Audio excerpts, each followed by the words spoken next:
Kabanata 7. Sa pag-aaral ng kaluluwa.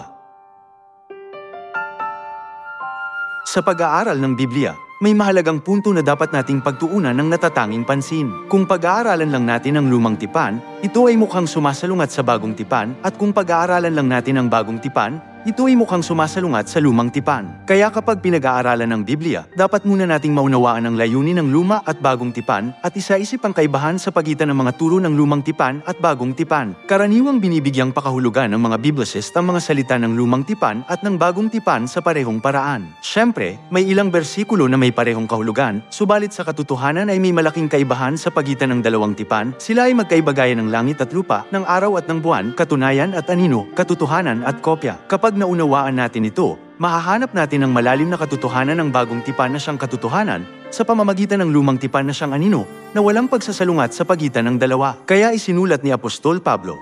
Mga taga-Efeso Kabanata 3, versikulo 5. Sa naunang mga salinlahi ay hindi ito ipinaalam sa mga anak ng mga tao na gaya ngayon na ipinahayag na sa kanyang mga banal na apostol at propeta sa pamamagitan ng Espiritu.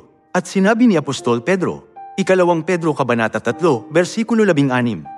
Doon ay may mga bagay na mahirap unawain na binabaluktot ng mga hindi nakakaalam at ng mga walang tiyaga, gaya rin naman ang kanilang ginagawa sa ibang mga kasulatan sa ikapapahamak din nila. Ang dalawang bersikulo sa itaas ay nagpapakita na dapat nating pag-aralan ang dalawang tipan sa magkaibang paraan.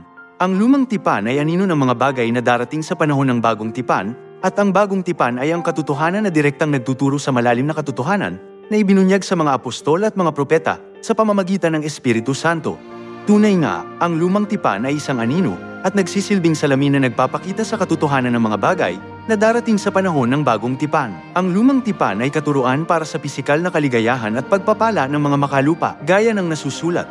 Deuteronomio Kabanata 28, versikulo 1. Kung susundin mo ang tinig ng Panginoon mong Diyos, at maingat mong gagawin ang lahat ng kanyang mga utos na aking iniuutos sa iyo sa araw na ito, itataas ka ng Panginoon mong Diyos sa lahat ng mga bansa sa lupa, at ang lahat ng pagpapalang ito ay darating sa iyo at aabot sa iyo kung iyong susundin ang tinig ng Panginoon mong Diyos. Magiging mapalad ka sa lungsod, at magiging mapalad ka sa parang. Magiging mapalad ang bunga ng iyong katawan, ang bunga ng iyong lupa, ang bunga ng iyong mga hayop, ang karagdagan sa iyong bakahan, at ang mga anak ng iyong kawan. Magiging mapalad ang iyong buslo at ang iyong masahan ng harina. Magiging mapalad ka sa iyong pagpasok at magiging mapalad ka sa iyong paglabas. Ang mga pagpapalang natanggap nila bilang resulta ng kanilang pagsunod sa Diyos ay pawang makamundong kasaganaan lahat.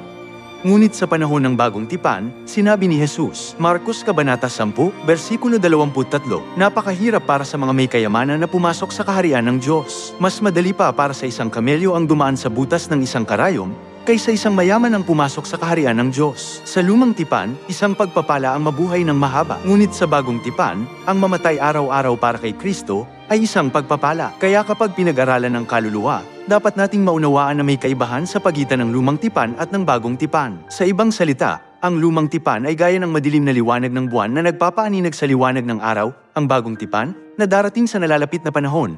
Kaya hindi nito may bunyag ng maliwanag ang malalim na katotohanan ng kaluluwa pagkatapos ng kamatayan. Ngayon, ang madilim na liwanag ng buwan ay lumipas na, at ang liwanag ng araw ay dumating na. Ang bagong tipan ay pinaliliwanag ang katotohanan ng kaluluwa na nakikita ng malabo. Kung titingnan lang natin ang lumang tipan, ang kaluluwa ng tao ay tila nawawala pagkatapos ng kamatayan. Ngunit malinaw na ipinapakita ng bagong tipan na ang kaluluwa ng tao ay nagpapatuloy mabuhay kahit pagkatapos ng kamatayan. Gayunman, hindi tayo maaaring umabot sa ganap na conclusion sa pamamagitan lang ng bagong tipan. Sa pag-uugnay at pag-aaral ng parehong luma at bagong tipan, mahahanap natin ang mga pangunahing kaalaman sa kaluluwa at maaabot ang perpektong katotohanan nito. Ang pangunahing kaalaman sa kaluluwa ay maaaring mahanap sa tanong na, saan nanggaling ang ating kaluluwa? Kung mahahanap natin ang tamang sagot sa tanong na ito, mahahanap natin ang perpektong katotohanan ng walang pagkakasalungatan. Ngayon, pag-aralan natin kung paano nalikha ang kaluluwa at kung saan ito nagmula.